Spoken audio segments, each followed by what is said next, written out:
Alright, on this video, I'm going to show you how to assemble the stabilizer shaft, stabilizer arm, the stabilizer link into the pivot of our F1 suspension. Alright, so the first thing you do, of course, we click make,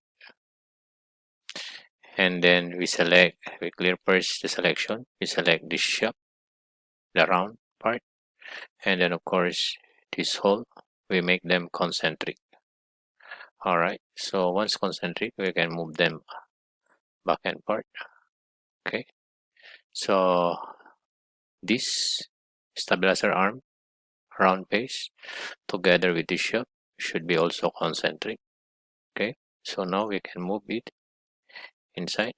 Alright, so on this base and this base, we make a distance of 4 mm. So you put 4 mm. Alright, check. So on this base to this base, we put a distance again of 42. Let's see, 42. 42 is not good because it's not on the middle, so we make it 35. Alright, so let's see if it is so 35, so on this space, but it means if we use clear selection, if we use this space, okay, and this space should be 42. Check.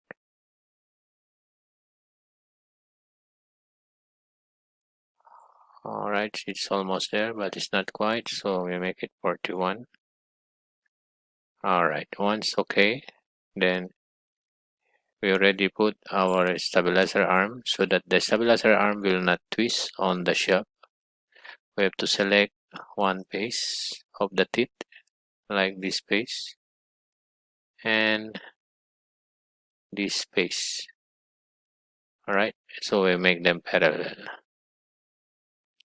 So once it's parallel, so once we move, so the shaft also rotate.